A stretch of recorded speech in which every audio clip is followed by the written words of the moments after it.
Okay, we're back. Now we're going to talk about, you need to record in the nurse's notes and the electronic health record exactly what's happened. What the size and appearance of the wound was, any characteristics of the drainage, if you saw any, what the tissue looked like, is it pink, red, or black, how much, size, how they tolerated the dressing change, what their response to it was, and how were they comfortable.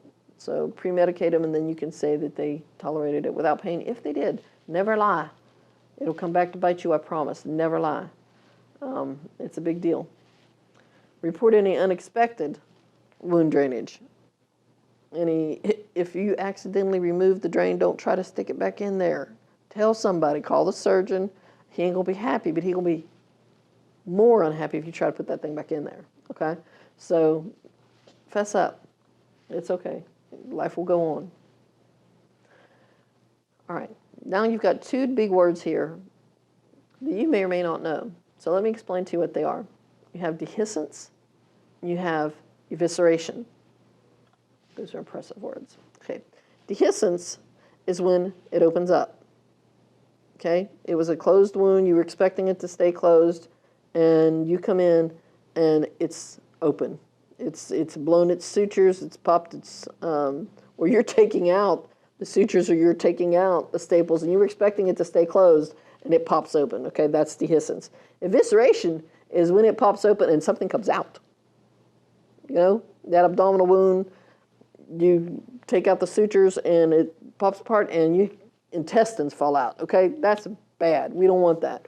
If that happens, don't run screaming from the room. First thing you need to do is you need to get the patient laying down, because we don't want it to keep falling out, right?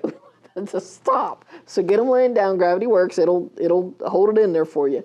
And then you're going to go get saline, and you're going to moisten your dressing. Get some 4x4s, moisten them up with saline, and put it on top of there, okay? Because you need to keep that moist. You really don't want that drying out. So put it on there, have them lay down. If possible, call somebody. Hit the call light. Say, I need somebody to come in here, or could somebody call Dr. So-and-so? Get some help. The surgeon needs to know he's going to have to fix that, okay? That can't be going on like any time at all. They're going to have to call him in from the golf course. He has to come in and fix that. It's not your fault. It's okay. If everything is as it should be, and he told you to take them out, and you took them out the way we want to teach you to take them out, would not be a problem. So it's not your fault. Don't cry. Don't freak. Don't let the patient see you're scared to death, because you will be, but they don't need to know that, okay? There's a lot of things in your life they don't need to know, and that's one of them. So you just get it covered and call the surgeon, all right? What are you going to teach your patient? You're going to teach your patient what to expect, how to do the dressing.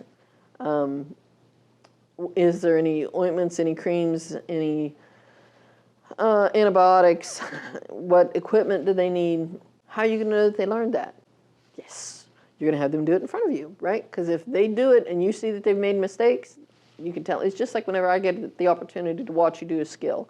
Okay, if you're doing something, I see you're not doing something right, I can catch you right then and correct it so that you know how to do it appropriately.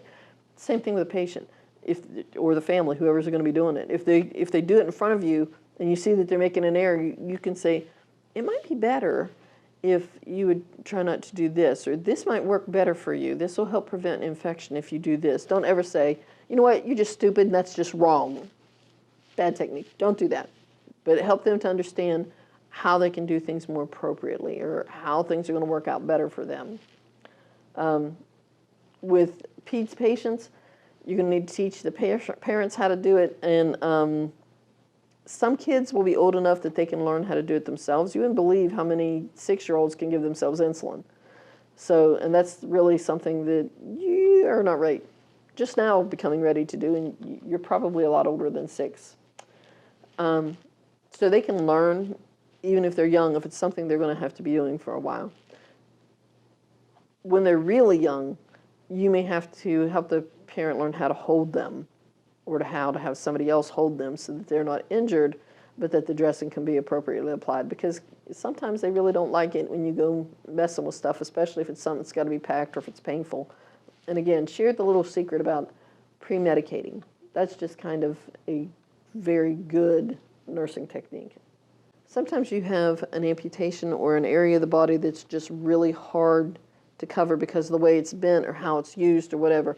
You're going to have to get creative, and we're going to do this in the lab a lot more than I'm going to talk about it here, because sometimes you just need to learn how to wrap stuff. So we're going to wrap fingers, and we're going to wrap toes, and we're going to wrap amputated limbs, just so you get a feel of how to wrap it, how to turn it, how to get it to where it looks halfway decent and doesn't fall off. Because when they're walking down the hall and their dressing falls off, that's pretty much not a good thing. We don't like that.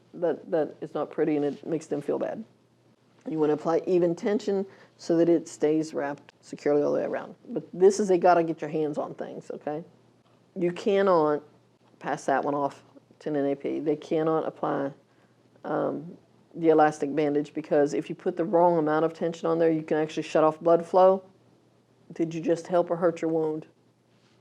Yeah, you just hurt your wound. So they can't do that. They can put on a binder. You're going to put on the dressing. Remember we talked about that Montgomery strap? Usually what goes over top of the Montgomery strap is a binder, because you really need that to stay in place. They need to have that kind of pressed up against so it doesn't dehiss, so it doesn't eviscerate till it has time to heal a little bit, because you've cut muscle. You know, if you're down to the gut, you've cut muscle. So you need to make sure that there's something kind of pressing on that, allowing them to do that. So just teach them how to put that wrap on, you know, the binder on, and they'll be able to do that. I don't know if we have one or not. If we do, I had one at the house like a while back because my husband had abdominal surgery. If I can find it, even if we don't have it, we'll work on it. And if you happen to have one, feel free to bring it in, and we'll see if it fits anybody. Just make sure it doesn't have anything really gross on it, okay? Make sure that the NAP needs to report any problems with the patient, any numbness, tingling, pain, whatever. Any difficulty breathing. You shouldn't put it on so tight that they can't breathe. If something's turning purple or blue, that's not a good thing, okay? That means that it's been without blood flow for way too long. You need to fix that. If it's cold, it's not getting enough blood flow. So that's what I can tell you about dressings. We're going to do so much more with dressings in the lab. We're going to have a great time. So you guys have a blessed day. I'll see you in lab.